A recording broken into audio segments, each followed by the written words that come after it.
umalis eh. Pwede ka naman mag-resign. Baka nakakalimutan mo. Dikit ako kay boss. Isang sabi ko lang dun, matatanggal ka sa trabaho. Pagkatapos kumain, kinuha yung bayad tapos may pinaalis mo naman. Sir, hindi po yan totoo, sir. Kaya pala, palaging kulang ang benta ng restaurant eh. Di na tama itong ginagawa mo. Mas mabuti pa siguro, umalis ka na. Ano ba yan? Ang tagal naman ni Enzo. Late na siya. Di na siya nakatulong sa paglilinis dito sa loob ng restaurant. Yun lang magbubukas na. Oh, andyan ka na pala. Bakit naman late ka? Eh, alam mo naman na marami pa tayong gagawin dito sa restaurant bago tayo magbukas. Teka lang ha. Tsaka may tao na, oh. Fuck, kuni-question yung pagiging late ko. Amo ba kita? Eh, hindi naman sa ganon. Eh, alam mo naman, di ba? Dalawa tayong nagtatrabaho dito. Dalawa tayong staff dito. Eh, dapat nagtutulungan tayo. Hindi pwedeng ako lang magtatrabaho dito bago magbukas yung restaurant. Alam mo, kung nagre-reklamo ka, dahil sa nakapaglinis ka na bago ako dumating, pwede ka naman umalis eh. Pwede ka naman mag-resign. Baka nakakalimutan mo. Dikit ako kay boss. Isang sabi ko lang dun, matatanggal ka sa trabaho. Huwag mo namang gamitin yung pagiging dikit mo kay boss. Gagamitin mo yung laban sa akin. Porkit ba close kayo ng boss natin dito? Eh, napaka-reklamador mo eh. Di ka na lang magtrabaho dyan. Pinapakailaman mo pa ako.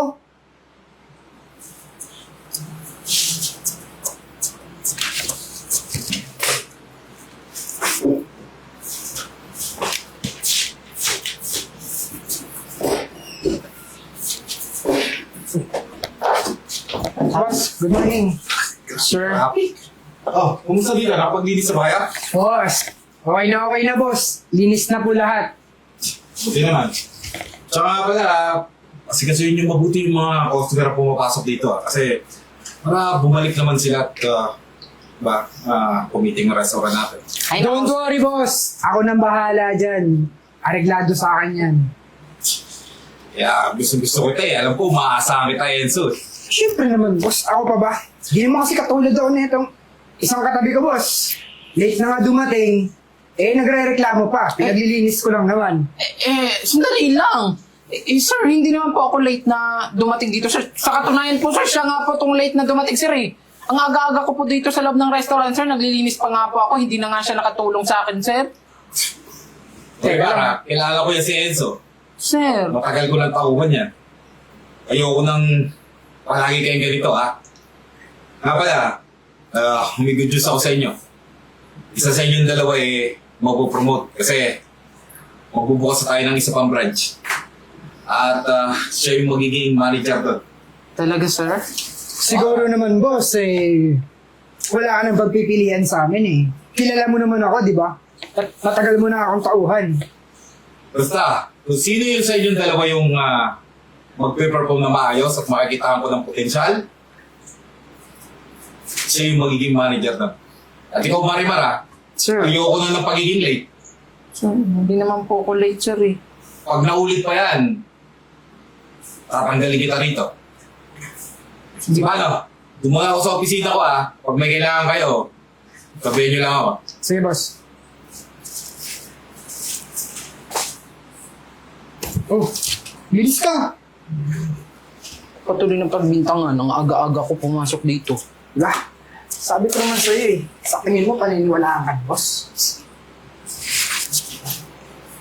Para, yosin mo na ako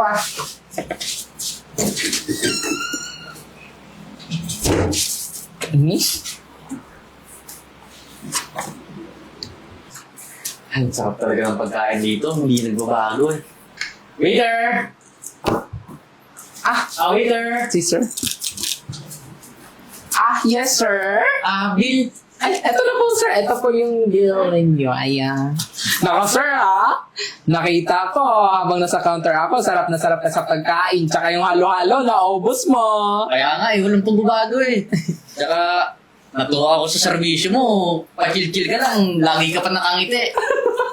Nga pala, eto na yung bayad ko, tapos nandito na rin yung tip ko sa'yo. Sir, tika lang. 300 lang po yung nakain niyo, sir eh. Tsaka 300 lang yung halo-halo namin. Tsaka, Bakit ang laki naman po na sobra? Dahil yan sa magandang serbisyo mo. Naku, sir, nakakatuwa ka naman po. Na-appreciate ko po yung effort ko po dito sa amin. Siyempre naman, deserve mo yan. Ako, sir, maraming salamat, sir, ha? Dapat di ka na magbabago, ha? Ay, nako, sir, walang pagbabago po.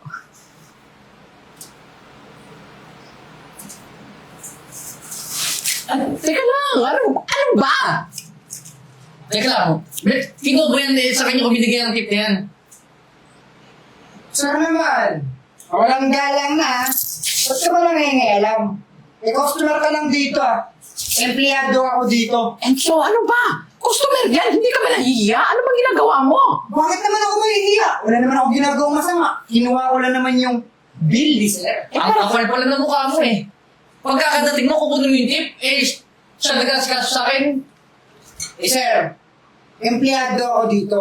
Tsaka ako nakakaalam kung ano rules ng restaurant namin. Kaya huwag kang mangialam.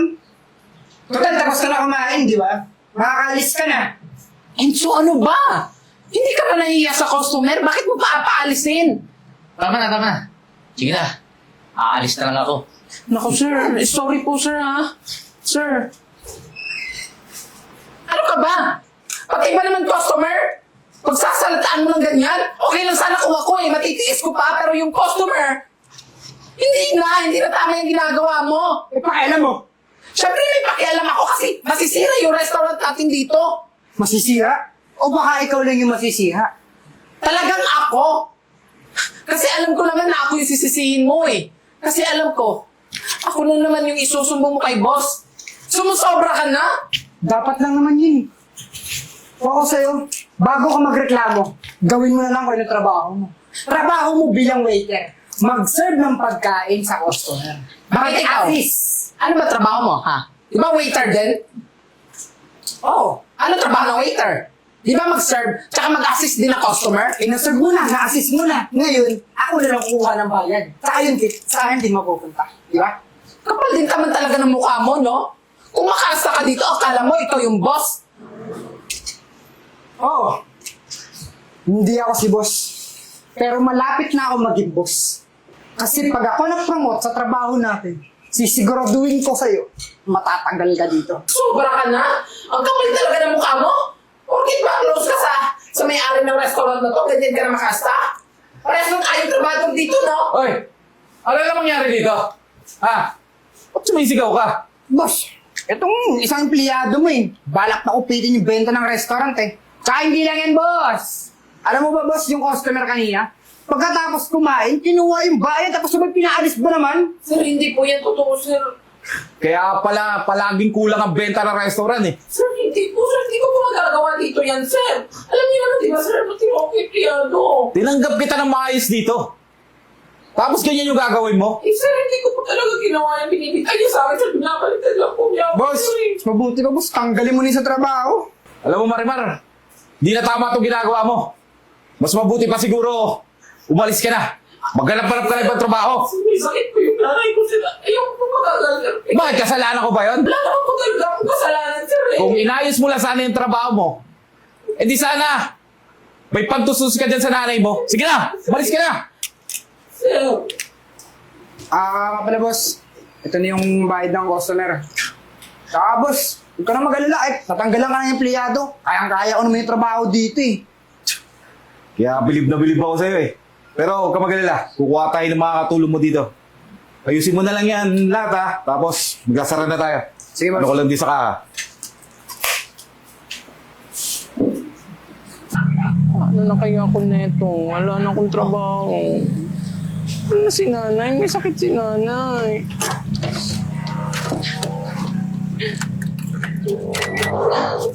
Guguluhan na ako. Lito na ako. Hindi ko na alam kung anong gagawin ko.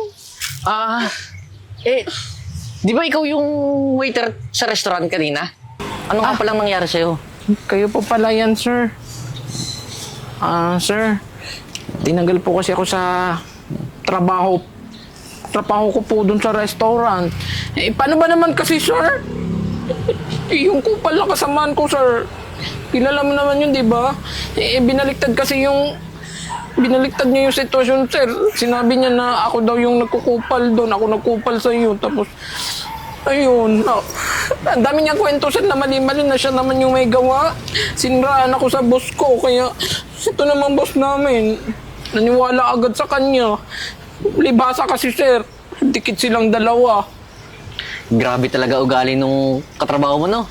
Pero, huwag ka mag-alala. Naku, sir. Hindi yan, sir, kasi... may Huwag sakit ka yung- mag-alala kasi tutulungan kita. Ako bahala sa'yo. Talaga, sir? Naku, sir. Huwag ka naman po magbiro ng ganyan. Namumroblema na nga ako, eh. Huwag ka mag-alala. Magiging maayos buhay mo. Sumama ka sa akin, tara.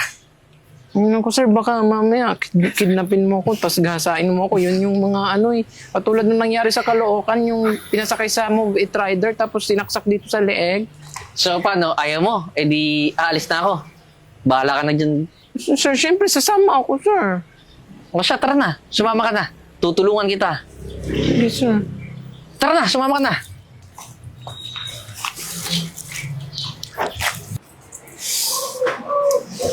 Boss, gusto pala ako maglinis sa kusina. Tsaka napag-map na rin ako. Mag-out na ako, boss. Kaya pala Enzo alam mo, bilib na bilib ako sa'yo eh. Boss, maraming salamat, boss, syempre naman, boss. Kilala mo naman ako, di ba? Alam mo kung paano ako magtrabaho, boss.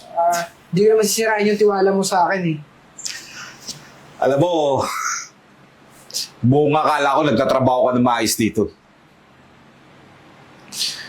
Yun pala, tatrabaho ka lang kapag nakikita ko. Teka lang, boss. Ba't niyo naman sinasabi yan, boss, eh? Pero magmamangan, Enzo. Lahat ng ginagawa mo dito sa restaurant, alam ko. Adi. Boss. Totoo yun, si Marimar naman talaga gumagawa ng kalokohan dito, boss, eh. Ito, boss, yung naging customer ko kanina. Kilala mo ba kung sino to? Anak ko yan. Pinagpanggap ko lang yan para malaman ko yung tunay na ugali mo dito sa loob ng restaurant. Alam mo, dapat siguro makulong ka eh. Boss, Sa dami ng kinuha mo dito, sa dami ng kinupit mo, at sa dami ng taong inaragabyado mo, deserve mo sigurong makulong. boss naman, baka pwedeng pag-usapan na natin to. Patawarin niyo na ako. Sige na, makakaalis ka na.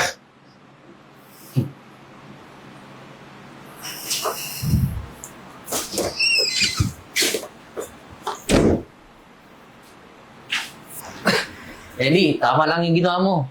Sa totoo niyan, si Marimar naman talagang nag-aasikaso lang dito sa restaurant. And si Enzo, laging late yan. Tsaka pag dadating, nangunguha lang ng tip at nangunguha lang ng mga benta mo eh. Alam mo, nagkamali talaga ako dyan kay Enzo eh. Buong akala ko nagtatrabaho ng maayos. Kaso, di ko alam kung saan nakatira si Marimar eh. Gusto ko sanang pabalikin siya para bigyan ng trabaho ulit. Nakita ko kanina si Marimar nung pinaalis nyo. Kaya ngayon, sinabay ko nga para sana i-write ulit sa'yo. Buti naman. Asan siya? Sakto, nandiyan lang sa labas. Marimar! Marimar! Sir. Sorry, sir, ha? Dito ka para. Nag-CR lang kasi ako saglit.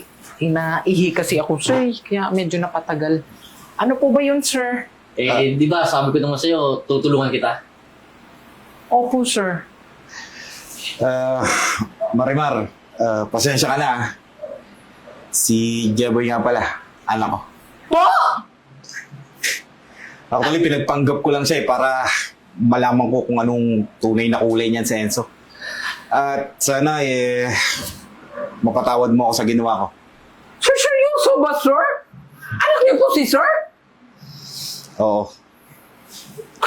Eto naman, sir. Grabe namang revelation yan. Akala ko lang, customer ko lang si sir eh. Tapos, yun pala, anak. Ito naman si sir. Hindi naman agad sinabi. Anyways, Marimar, alam ko naman na magaling ka magtrabaho. At saka, Sir, sa sinasabi niyo magaling ako magtrabaho, tinanggal niyo nga ako, sir. Ito naman si sir, magbibiro pa ng ano. Ito kasi si Daddy, ang bilis maniwala porket ganun sila ni Enzo eh. kaya nga eh. Pasensya mo na kung, alam mo na, medyo napagalitan kita at saka pinaniwalaan ko si Enzo. Ano ka ba, sir? Hindi lang medyo, sir. Malaking galit talaga yung galit mo sa akin. Ikaw naman, sir. Masyado kang ano, ha? Pero, sir, seryoso, ha? Makakabalik po ba ako dito sa restaurant? Oo naman. At hindi na bilang isang waitress. Kundi, ikaw na ang magmamanage ng aking restaurant. No, sir, maraming salamat, sir, ha? Basta, sir, bibigay ko po talaga tong best ko. Hindi ko po sasayangin tong opportunity na to, sir. Mind you. Basta ipangako mo lang ha. Ay, sir, hindi ko lang po ipapangako, sir, kasi gagawin ko lang po. Gagawin ko po. Di ba? Di pa ako tapos magsalita, alam mo ha. So, paano? Congratulations! Ay, naku, sir, thank you so much, sir. Congrats. Deserve na deserve ko po talaga to, sir. So, paano Daddy?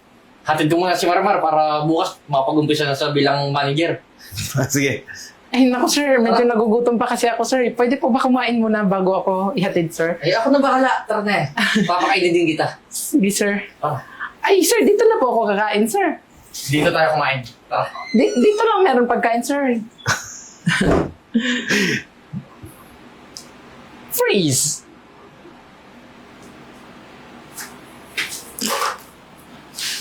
At ngayon, isa na namang kwento ang ating natunghayan sa araw na ito.